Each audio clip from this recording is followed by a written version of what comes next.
여기는 수원 공동체 라디오. 지금은 김덕년의 행복한 학교 이야기.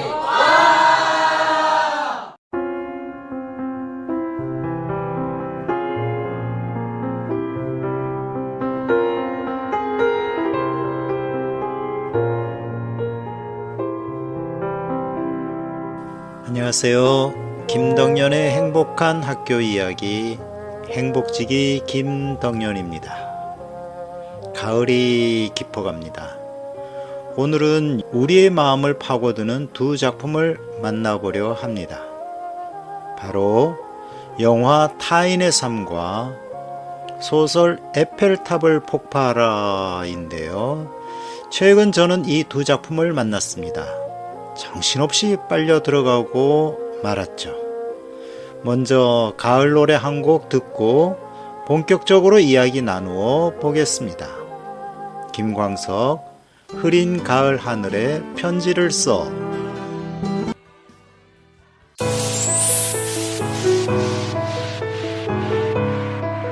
학교 이야기가 궁금하신가요? 김덕년의 행복한 학교 이야기.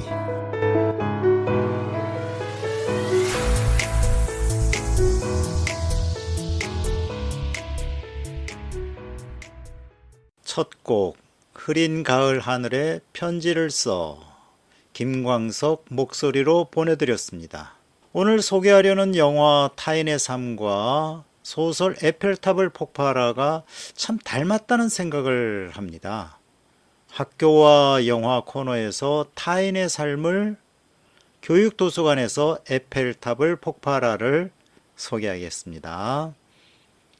이번 주부터 새 코너가 시작되죠. 아직 코너명을 정하지는 못했어요. 지속가능 발전 목표를 소개하고 경기 지속가능발전협의회의 주요 소식을 전해드리려고 해요.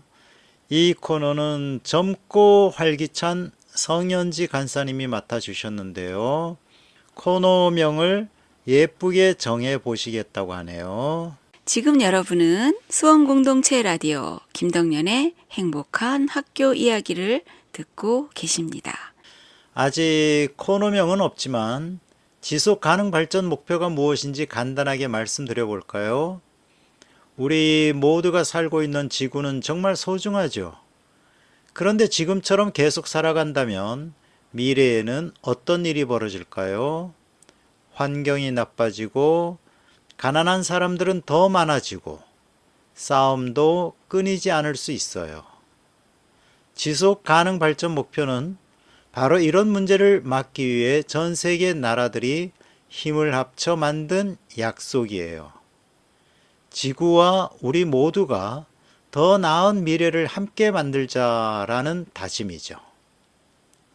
SDGs, 영어로 Sustainable Development Goals라고 하는 지속 가능 발전. 지금 우리 세대가 필요한 것을 사용하되 미래 세대가 쓸 자원을 망치지 않고 함께 조화롭게 발전하는 것을 의미합니다. 2015년에 유엔에서 전 세계 193개 나라가 모여 이 목표를 정했고 2030년까지 달성하기로 약속했답니다. 이 목표는 총 17가지로 이루어져 있어요. 17가지 목표는 크게 3가지 분야로 나눌 수 있는데요. 사람을 위한 목표, 가난과 배고픔을 없애고 모두가 행복하게 살 수 있도록 하는 목표를 말하죠. 또 하나는 지구를 위한 목표로 환경을 보호하고 자연과 우리가 함께 살아가는 목표예요. 마지막은 번영을 위한 목표지요. 경제를 발전시키고 나라와 나라가 서로 돕는 목표예요.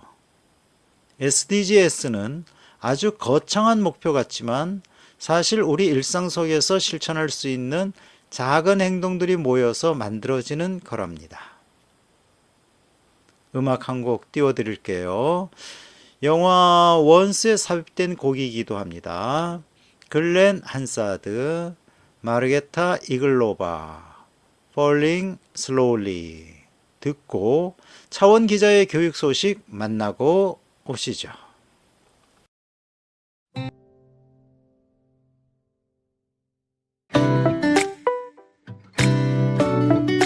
교육 소식.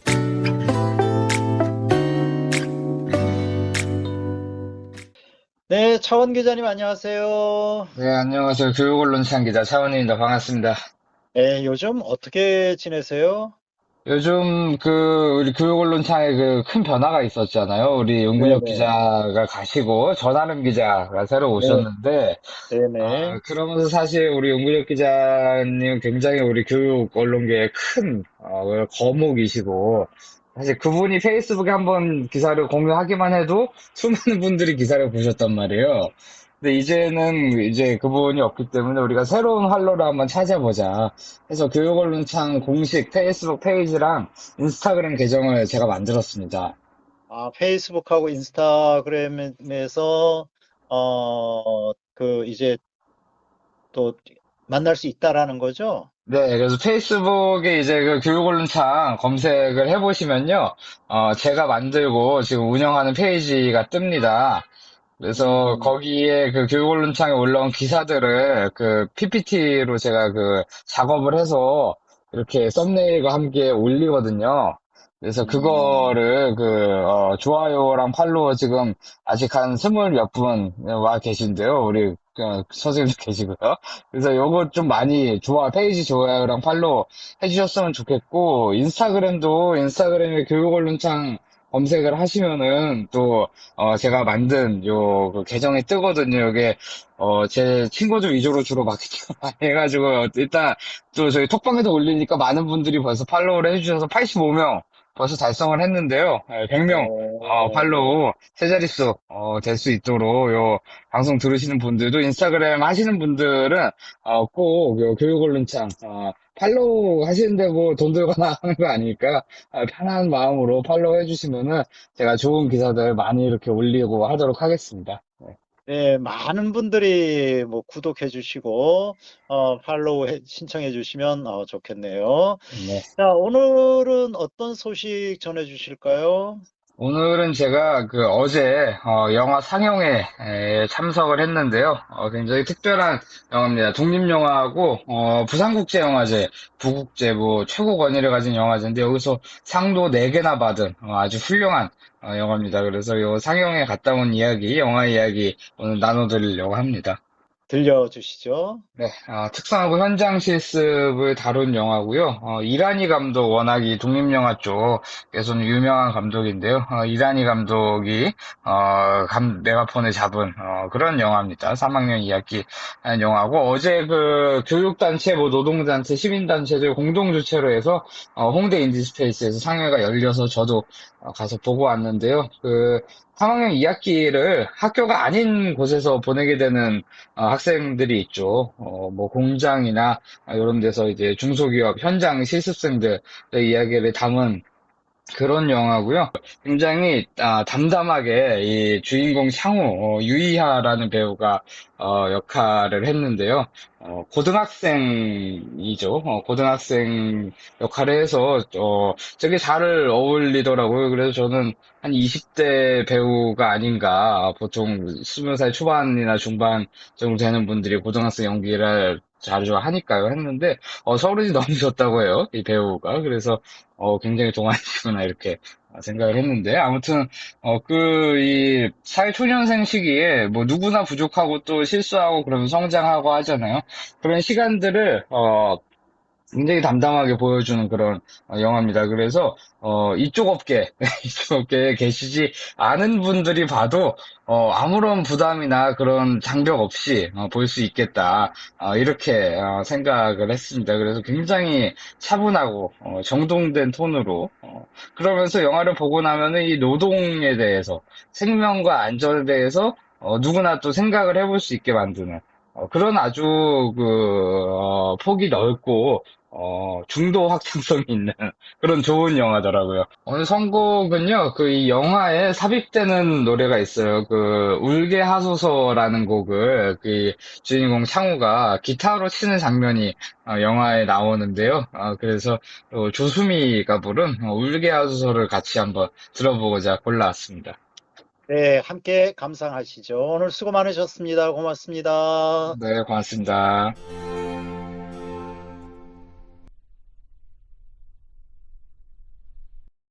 저희는 다양한 이슈를 탐구하는 시그널입니다. 안녕하세요. 더 넓은 세상을 향해 나아가는 저희는 다문화 학교입니다. 먼저 저희를 소개하도록 하겠습니다. 저희는 수원외국어고등학교에 재학 중인 중국어과 김동훈, 중국어과 윤하경, 프랑스어과 민지원, 영어과 손예은입니다. 저희가 이번 방송에서 다룰 주제는 세계 각국의 프로그램을 통해 알아보는 문화입니다. 각국의 방송 프로그램을 소개하고 어떻게 그 나라의 문화와 사회적 배경을 반영했는지 알아볼 예정입니다. 먼저 대표적인 영어권 나라 미국의 문화를 잘 드러낸 프로그램인 Saturday Night Live, SNL에서의 문화적 차이에 대해 소개해드리겠습니다. SNL은 정치적 인물과 사회적 이슈를 유머와 풍자로 다루는 것으로 유명합니다. 특히 SNL에서의 미국의 정치적 인물을 패러디한 내용이 인기를 끌었습니다. 진행자는 그의 독특한 말투와 행동을 과장하여 미국 정치의 양극화와 논란을 유머러스하게 조명했습니다. 한국에서의 정치적 풍자는 직접적이고 공격적인 방식은 덜하다는 것이 미국과 다른 것 같아요. 맞아요. 다음으로 소셜 미디어의 풍자에 대해 이야기해 보겠습니다. SNL은 소셜 미디어에서의 자아 표현과 집착을 비판적으로 다룹니다. 사람들이 소셜 미디어에 과도하게 의존하고 자아를 과시하려는 모습을 유머로 표현합니다. 한국에서도 소셜미디어의 영향력은 크지만 자아를 과시하기보다 트렌드와 집단적 행동이 더 두드러지는 경향이 있는 것 같네요. 다음으로 프랑스의 방송에 대해 소개해 주실래요? 프랑스는 다양한 인종들이 모인 나라로 유명합니다. 이런 환경이 프랑스 영화에 묻어나는 경우가 많은데요. 제가 준비한 영화인 컬러풀 웨딩즈 또한 그 사례입니다. 컬러풀 웨딩즈는 2014년에 개봉한 프랑스의 코미디 영화입니다. 이 영화는 한 가족의 딸들이 다 다른 인종의 남자들과 결혼하는 장면으로 시작합니다. 다양한 문화가 한 곳에 모이다 보니 여러 에피소드들이 발생하는데요. 이러한 다양한 에피소드들과 갈등을 프랑스식 유머로 다룬 영화입니다. 유머는 웃음을 주는 표현으로 대부분 비슷할 것 같은데 프랑스식 유머가 어떤 건가요? 당연히 다른 포인트가 있죠. 프랑스식 유머는 풍자와 엉뚱함이 포인트입니다. 특히 제 기억에 남는 장면은 각기 다른 문화적 배경을 한 결혼식에 담으려고 하는 과정 속에서 일어나는 갈등과 결혼식 장면입니다. 이러한 상황 속에서 나오는 각국에 대한 편견을 풍자하며 이를 통해 유머를 제공합니다. 예를 들어 결혼식을 교회에서 해야 한다고 주장하거나 놓아야 하는 전통 음식들을 포기 못하는 캐릭터들의 모습이 있습니다. 또한 결혼식 준비와 진행 중에서 발생하는 엉뚱한 상황들이 코믹한 요소로 사용됩니다. 프랑스의 다국적 문화를 유머로 보여준 점이 인상적인 것 같아요. 이처럼 프랑스 영화에서는 프랑스만의 독특한 문화와 유머가 잘 드러납니다. 다음으로 중국의 프로그램을 알아볼까요? 네, 제가 소개할 중국의 미디어는 CMG 뉴 이어스 갈라라는 방송인데요. 이전에 CCTV 뉴욕 이어스 갈라로도 알려졌던 이 방송은 스프링 페스티벌 갈라라고도 불립니다. 중국의 설날인 춘절마다 방영되는 이 방송은 세계에서 가장 많은 관객을 보유하고 있는 방송으로서 기네스북에 세계에서 가장 많이 시청된 텔레비전 프로그램으로 등재되어 있기도 합니다. 기네스북에도 등재되어 있다는 게 정말 대단한 것 같네요. 네, 또 이 방송은 1980년대 초 CCTV 국장인 황 이에허가 춘절을 축하하기 위해 텔레비전 파티를 주최하는 아이디어를 제안했고 1983년에 최초로 방영되었습니다. 코미디 공연, 노래와 춤, 고개와 마술이 어우러지는 갈라는 여러 차례의 오디션을 통해 선발된 최고 수준의 공연자들이 최고 수준의 공연을 선보이는 방송 프로그램이기에 이 공연을 통해 많은 중국의 문화적 모습들을 볼 수 있습니다. 중국 설날의 문화적 모습이 궁금할 때 이 프로그램을 찾아보면 좋을 것 같아요. 마지막으로 제가 소개할 프로그램은 중국의 가족 드라마 이가인 지명입니다.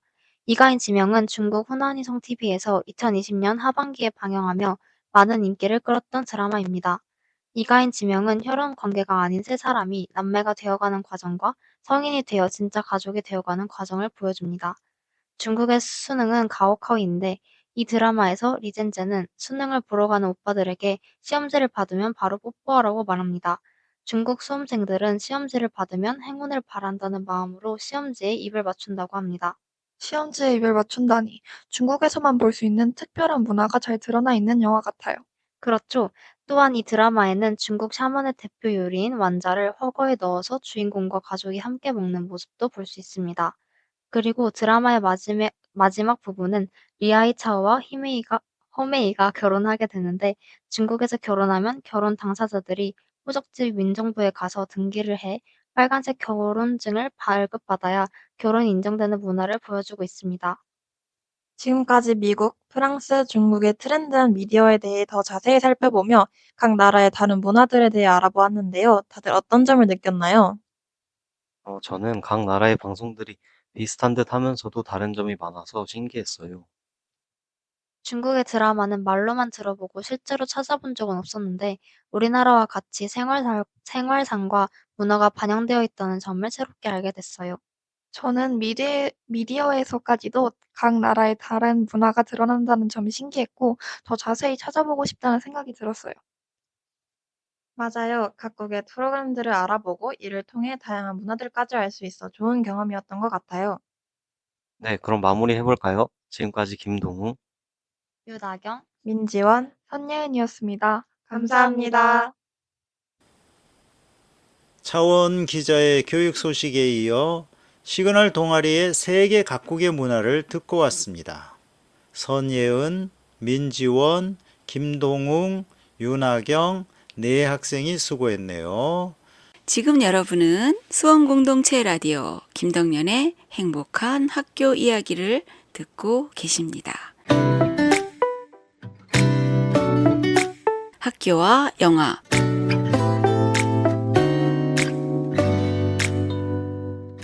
자, 드디어 오늘 영화 타인의 삶. 2007년 아카데미 외국어 영화상을 수상하며 전 세계를 사로잡았습니다. 동독 슈타지 요원 비즐러가 한 예술가 부부를 감시하며 벌어지는 이야기죠. 이 영화는 단순히 냉전 시대의 비극을 보여주는 것을 넘어 한 인간의 내면이 어떻게 변화하고 성장하는지 섬세하게 그려냅니다. OST는 아름다운 영혼을 위한 소나타를 준비했습니다. 아름다운 소나타가 흐르는 이 장면은 영화의 핵심이라고 할 수 있습니다. 차가운 기계와 서류로 가득했던 비즐러의 삶에 이 음악이 스며들면서 그는 처음으로 타인의 삶에 공감하기 시작합니다. 예술과 인간의 감정이 한 사람의 가치관을 어떻게 바꿀 수 있는지 보여주는 감동적인 순간이죠. 감시라는 차가운 행위가 인간적인 연민으로 변모하는 과정은 가을의 풍경을 닮았습니다. 화려했던 여름이 저물고 고요하고 차분한 가을이 오는 것처럼 말이죠.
타인의 삶은 배우들의 연기력 덕분에 더욱 빛을 발한 작품입니다.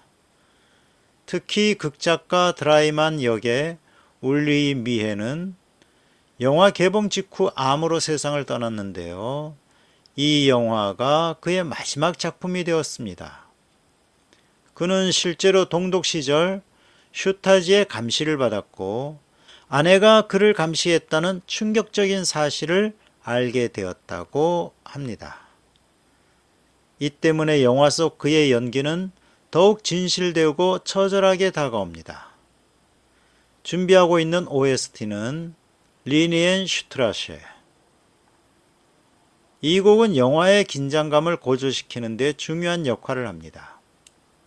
특히 비즐러가 드라이만의 아파트를 도청하면서 정보를 수집하는 장면에서 자주 사용됩니다. 차가운 현악기 소리가 만들어내는 날카로운 분위기는 비즐러가 느끼는 내적 갈등과 체제에 대한 회의감을 더욱 효과적으로 전달합니다. 소나타 for a Good Man이 인간적 감정을 상징한다면 리니엔 슈트라셰는 동독의 냉혹한 현실과 비즐러가 처한 상황을 음악적으로 표현하는 곡이라고 할 수 있습니다.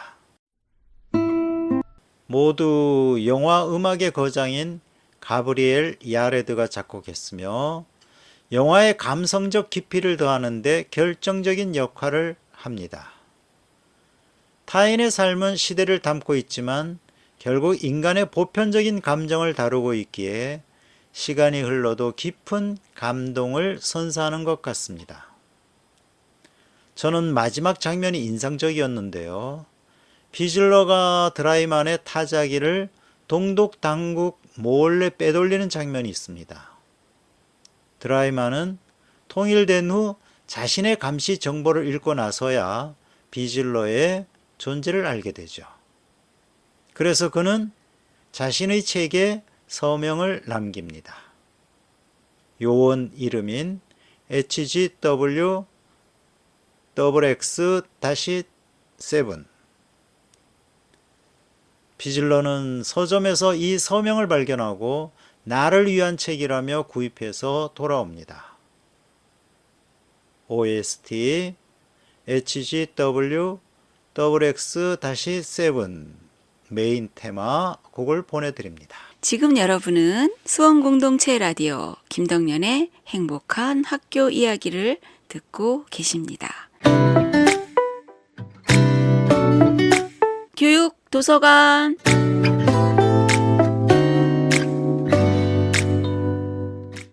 오늘은 소설가 구서운의 에펠탑을 폭파하라를 소개합니다. 에펠탑을 폭파하라. 제목이 강렬하죠. 그러나 사실 따뜻한 이야기를 감추고 있습니다. 파스칼과 하눌이 에펠탑을 폭파하려는 계획은 단순히 폭력이 아니라 과거의 상처와 자신을 억눌렀던 모든 것으로부터 벗어나려는 상징적인 행위죠. 마치 가을이 모든 것을 내려놓고 새로운 시작을 준비하는 것처럼 이들은 각자의 삶의 굴레를 벗고 진정한 자유를 찾아 나섭니다. 소설 에펠탑을 폭파하라는 노숙자 파스칼과 자폐 스펙트럼을 가진 청년 하늘의 기묘한 동행을 그린 작품입니다. 상처 입은 두 영혼이 서로에게 의지하며 삶의 경계를 허물어가는 이야기죠. 주요 등장인물을 살펴볼까요? 파스칼은 전직 지질학자로 아내의 죽음에 대한 죄책감 때문에 스스로를 고립시켜 노숙 생활을 하고 있습니다. 에펠탑이 무너지는 꿈을 꾸며 에펠탑을 폭파하려는 계획을 세웁니다. 하눌은 한국인 청년으로 자폐 스펙트럼을 가지고 있으며 위선적인 부모로부터 상처를 받아 말문을 닫았습니다. 파리 여행 중 엄마를 잃고 미아가 되어 방황하다가 파스칼을 만나게 됩니다. 또 미루가 등장합니다. 파스칼이 기르는 개로 이들의 여정에 함께하죠. 소설은 파리에서 우연히 만난 노숙자 파스칼과 미아가 된 자폐 청년 하늘의 이야기를 중심으로 전개됩니다. 각자 다른 이유로 삶의 가장자리에 내몰린 이들은 함께 에펠탑 폭파라는 기상천외한 계획을 세웁니다. 소설은 에펠탑이라는 거대한 상징을 통해 두 주인공이 각자의 존재의 경계에서 벗어나 새로운 삶을 찾아가는 과정을 흥미롭게 그려냅니다. 에펠탑의 계절이라고 하죠. 타인의 삶은 우리의 시선이 어디를 향해야 할지, 에펠탑을 폭파하라는 우리가 어떤 것을 부수고 다시 시작해야 할지 묻고 있습니다. 두 작품 모두 삶의 가장자리에서 피어난 인간적인 아름다움을 이야기하고 있습니다. 그리고 그 아름다움은 화려하진 않지만 오래도록 가슴에 남는 가을의 풍경과 닮아 있습니다. 가을을 닮은 가수 아그네스 발차의 목소리로 보내드립니다. 우리에게도 더 좋은 날이 올 거예요. 아스프리 메라케야 마스. 지금까지 행복지기 김동연이었습니다. 행복이 늘 당신 곁에 있기를.